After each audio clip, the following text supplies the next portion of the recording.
네, 영화 부활을 제작한 구수환 감독 스튜디오에 모셨습니다. 영화에 대한 이야기 조금 더 자세히 나눠보겠습니다. 감독님 안녕하세요. 아유, 안녕하세요. 예, 이 이태석 신부 제자들의 이야기를 영화로 만드셨습니다. 그렇습니다. 제자들을 만나봐야겠다 이렇게 생각하신 이유가 또 궁금합니다. 올해가 예. 이태석 신부님 선종 10주기입니다. 예. 저는 그 선종 10주기를 맞아서 우리가 단순히 추모하기보다는 네. 그분이 남긴 사랑이 어떤 의미를 갖고 있는지, 그래서 그 신부님의 사랑으로 자란 아이들의 모습을 통해서 네. 사랑이 왜 중요한지 이런 부분들을 좀 우리 사회에 알리고 네. 싶어서 영화를 제작하게 됐습니다. 예. 자, 그런데 제자들을 찾는 게 좀 굉장히 어려우셨을 것 같은데 좀 어떠셨습니까? 어렵죠. 왜냐하면 네. 교통도 안 좋고 특히 예. 통신시설이 안 좋은데요. 예. 제가 2010년에 울지마톤지 이후에 네. 매년 그쪽 신부님이 해오던 일들을 제가 해왔습니다. 그래서 그 아이들을 통해서 수송을 했고요. 네. 특히 이 아이들이 뭐 의사 이런 직업들은 굉장히 바쁘지 않습니까? 예. 그래서 이제 중요한 것은 제가 취재를 갔을 때, 섭외를 했을 때 이 네. 아이들과의 그 신뢰가 굉장히 중요했어요. 그렇지 않습니까? 예. 그런데 이제 아이들이 제가 이제 그 2010년도부터 꾸준히 뭐 다녔던 부분들에 대해서 굉장히 좋게 받아들여서 그런지 몰라도 어떤 쉽게 취재에 응했습니다. 예, 그렇게 해서 만나게 되고 영화를 네. 제작하게 되신 거군요. 네. 그리고 영화 제목을 부활로 정한 이유도 좀 궁금합니다. 왜 부활로 정하셨습니까? 굉장히 종교적인 냄새가 나죠. 예. 근데 저는 이제 그 신부님의 제자들이 삶을 지켜봤어요. 그런데 예. 놀라운 것은 그 조금 전에 화면 나왔지만은 신부님과 똑같은 삶을 살고 있습니다. 이야기를 주민들의 이야기를 귀담아듣고 진심으로 대하고 욕심이 없고 또 공동체를 중시하는 이 삶. 그래서 저는 이 삶이 무엇인가 이렇게 생각을 해봤는데 아이들이 그 특히 의료봉사 진료를 하지 않습니까? 네. 거기서 진료를 끝난 다음에 그 제자들이 한 얘기가 이거였습니다. 신부님이 옆에 계십니다. 그리고 또 그 화면 속에 그 진료를 받았던 예. 한센인 마을인데요. 그 한센인들이 진료가 끝난 다음에 어떤 얘기를 했냐면 신부님이 돌아온 것 같습니다. 이 얘기를 했어요. 그래서 제가 그 순간 원래 제목이 이 제목이 아니었습니다. 우리가 닥터 이태석이다 이거였는데 네. 아 이것이 진정한 부활의 의미였구나. 그래서 우리가 부활절에 예. 부활의 의미만 생각할 것이 아니라 이런 사랑을 전하는 이런 부분들이 예. 항상 일어날 수 있도록 하는 의미에서 영화 제목을 부활로 정했습니다. 예. 자, 그리고 영화를 통해서 꼭 전하고 싶은 메시지가 있다고도 들었습니다. 어떤 메시지인가요?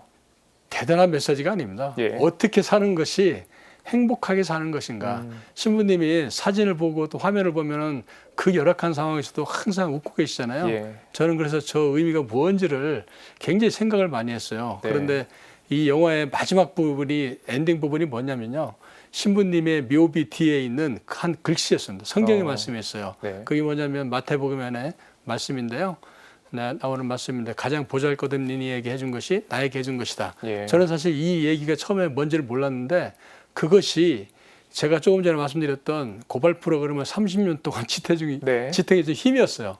무슨 얘기냐면 누군가를 도와줬을 때 도와준 사람이 즐거워하는 모습이 중요한 것이 아니고 그 즐거워하는 모습을 보면서 내가 사람을 살릴 수 있는 능력이 있구나 이런 걸 깨닫게 해주는 거죠. 네. 예, 그래서 저는 뭐 그런 의미에서 그 성경의 그 마태복음의 말씀 이 부분이 굉장히 우리 삶 속에 중요하다고 생각을 합니다. 예. 자, 그리고 10년 전에 제작하셨던 영화 울지마 톤즈 이야기도 좀 해보면 좋겠습니다. 그런데 감독님께서 이태석 신부님을 직접 만난 적이 없다고 또 들었습니다. 맞습니다. 또 감독님은 불자이시기도 하고요. 네. 그런데 어떻게 해서 이 이태석 신부에 대한 영화를 제작할 생각을 하시게 된 건지. 신부님 그 선종하신 날 인터넷에서 수단의 슈바이처 선종이라는 글귀가 있었어요. 근데 네. 제가 슈바이처와 선종에 대해서는 특별한 그 관심이 없었는데요. 네. 수단이라는 나라가 전쟁을 하는 나라입니다. 그래서 네. 제가 그 KBS에 있을 때 전공 기자를 한 5년을 했습니다. 예. 왜 굉장히 그 열악한 또 어떻게 죽을 수도 있는 이런 지역에 가셨을까? 그래서 그분의 삶을 이제 나온 내용을 보고 자료를 찾아보니까 그 당시에는 신문에 보도된 내용이 있어요. 신부님에 대해서. 이 보니까 이게 단순히 어떤 선교의 삶이 아니고 우리 시대가 요구하는 삶을 사셨고 이 시대의 리더들이 어떤 모습으로 국민을 보살펴야 되나 뭐 이런 부분들을 사실 깨달았어요. 그래서 제가 그렇게 된 거죠. 예. 그리고 울지마 톤즈가 다큐 영화로는 이례적으로 44만 명의 관객을 끌어모았습니다. 또 다른 경로로 보신 분들도 굉장히 많은 걸로 제가 알고 있고요. 그리고 천주교 신자뿐 아니라 많은 국민이 이 영화를 보고 감동을 받았습니다.